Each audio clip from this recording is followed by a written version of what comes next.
An ambulance van is hunting me. It wants to take me against my will. For the past 3 months, a green ambulance van was stalking me. It roams the streets of Virginia, waiting for me to let my guard down. It all started when I was admitted to a hospital against my will. In December 2022, the virus that stopped the world for 3 years finally got me. I was one of the last workers at my factory to get it. The good thing about getting the virus so late was that they already have a system in place. All I had to do was rest and recover in the staff's housing for 5 to 6 days. On the 3rd day of isolation, at the height of my symptom, I got a call from my supervisor's secretary. She said that a positive test result from a self-administered test was not enough. I need to go to the hospital and get a doctor's note. Not enough for who? I never called in sick during the past 10 years. Do I have to prove to anyone that I have this virus? She kept calling every few hours for my doctor's note. I can't block her calls because it was a landline. Realizing that I will never get any rest, I gave in and asked the front desk to call me an ambulance. I waited for my ride at the outer wall of the factory. Then, a dirty green-colored old van pulled up. It was a 1970s camper van. It had a small blue siren light on the roof, which was the only thing that told me it was an ambulance. The trip was surprisingly short. Around here, we all went to a big hospital in Harrisonburg, Virginia, which was at least 40 minutes away. There was one other hospital that I could think of, but no one goes there. The hospital was a 2-story building in the middle of a cornfield. If someone told me the building was abandoned, I would believe them. We pass it every day, but I had never seen any cars parked near it. 4 nurses in classic white nurse uniforms walked out to greet me. None of them wore a mask. They all smiled nervously as if they were being held at gunpoint. The nurses all seemed to be wearing heavy makeup. This might sound weird, but it felt like they were not wearing their skin comfortably. I almost wanted to shake them so that their inside would be more aligned with their skin, if that makes any sense. The nurse formed a line and guided me to a testing room. One of the nurses told me to sit. As soon as I sat down, she quickly strapped me to the chair. I freaked out right away. I asked her what she was doing. The nurse giggled and said that the test will be very painful. It wasn't going to be a saliva test, but instead a nose test. I heard from friends and family members that the nose test can be painful, but I didn't know why I needed to be strapped to a chair. That nurse then went to join 3 other nurses in the room who had their backs against the wall in the dark half of the room. They all just stood there and watched me in the dark, still smiling nervously, not moving. I tried to process what I was seeing. I had about enough and was just about to open my mouth to tell them to unstrap me. Then I heard heavy footsteps getting closer to the room. The man was wearing a white coat, so I guessed he was the doctor in charge. But, he was huge. He could easily be 7 feet, but he hunched over. His uneasy forced grin did not help. I told him that I need to be tested for the virus again so I can get a doctor's note. The doctor waved his hand to brush me off. He said, there was no need for another test. The doctor turned to the 4 nurses standing in the dark. He said to them to admit me to the infectious disease ward. If I could, I would have jumped out of my chair. I said firmly that I was not going to get admitted. Are you crazy? I just wanted to get a doctor's note and get back to my factory. If you won't give me a note, then I will go to a different hospital. The doctor shook his head and said that he couldn't in good conscience release a patient who is still very sick from a highly contagious disease out to infect the general public. I started to get extremely nervous now. This guy was serious. I told him that he could not admit me against my will. His eyes widened and his grin became even wider. He then said in an eerie calm way, son, we are in the middle of a global pandemic. Of course, I can.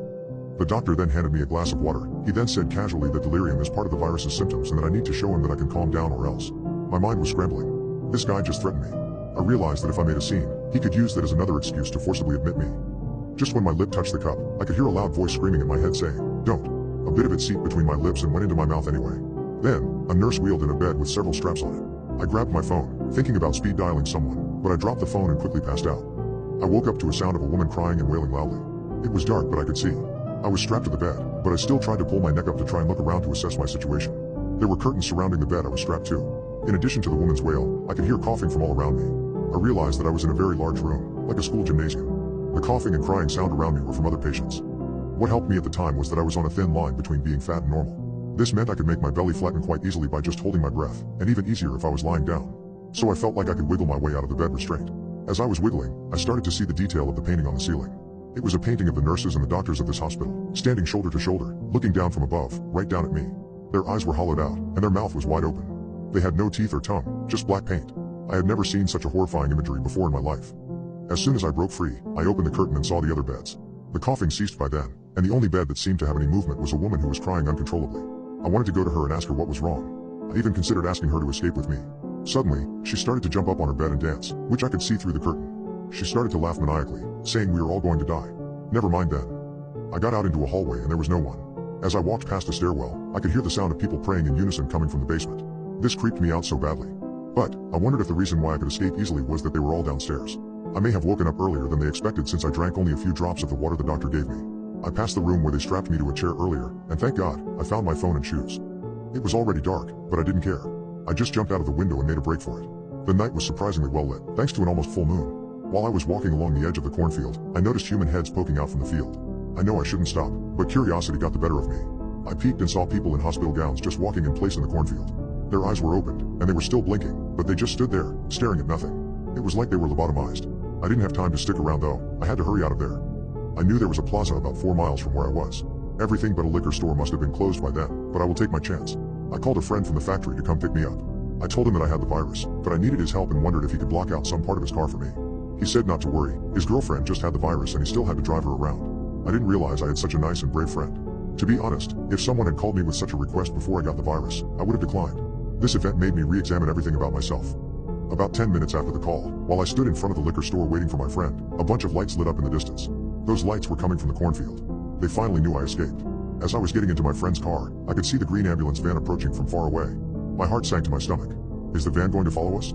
I kept glancing over my shoulder to see, but it never did. I thanked my friend about 50 million times during the ride. My friend dropped me off at my former supervisor's house. She was also my mentor at the factory.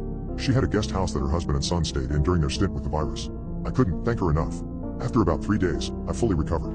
My mentor's husband said that he knew a doctor at the hospital in Harrisonburg who can write me a doctor's note even after I'm cured of the virus. My mentor's husband gave me a ride to get that precious doctor's note my supervisor's secretary wanted so badly. Just when I was about to get out of the car, I saw the van. It was the same green ambulance van from that awful hospital. It was like it was waiting for me. I started to panic. What if it could somehow drag me back to that hospital and I wouldn't be lucky like last time? I told my mentor's husband that I didn't need the doctor's note anymore. I was just going to quit. And I did. After telling my parents and friends about what happened, they all supported me. I decided to stay with my old roommate in Maryland for a while before I find a new job. However, I still needed to summon the courage to go back to the factory one more time. I had to get my car. When I got back to the factory, what I thought was going to be a quick gathering of things turned out longer than I expected. I was there for 10 years after all. I said hi to the people. They all asked me what happened, but I just told them I didn't want to get into it at the moment. I told the office that any papers they want me to sign can be mailed to my P.O. box. Just when I was about to leave, that green van showed up in the factory's parking lot. Did the ambulance van know I was coming? Was it tracking me somehow? Did somebody at the factory give them my information and tell them that I was coming? I quickly got into my car and drove out of there. I told myself I was not going to go anywhere near that area ever again. That all happened in December. In late January, I had to go to my mentor's house to do her a small favor. I couldn't say no, since she did so much for me. On my way back from her house, I stopped at a gas station along Interstate 81. I was just about to pay for my drinks when I turned and saw the green ambulance van making its way into the station. I screamed in my head for the cashier to hurry up. Soon as I got my things, I sprinted to my car. As I drove out, I could see the ambulance van moving, trying to cut me off. Good thing there was another car that got between us.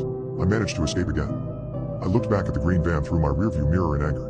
I realized now that I could never return to this area again. But that was still not the end of it. In late February, my niece called me and said she saw a dark green van parked on the opposite side of the house she was living in, which was the address I listed as a home address back where I work in the factory. Then, just last week, the first week of March 2023, I went to a post office in Maryland to get my mail from my P.O. box. When I got out of my car, I saw a van. It was the same type of van, but it was in a different color and didn't have an ambulance light on the roof. I stared at it for about 10 seconds, then I saw movement in the driver's seat. I wanted to scream in frustration. I didn't know if I was too paranoid or not, but I got back into my car and drove out of there. From now on, I knew that any moment I let my guard down, I might find myself waking up back in that room. I could still remember the painting of the nurses and doctors without eyes and wide open mouths staring down at me.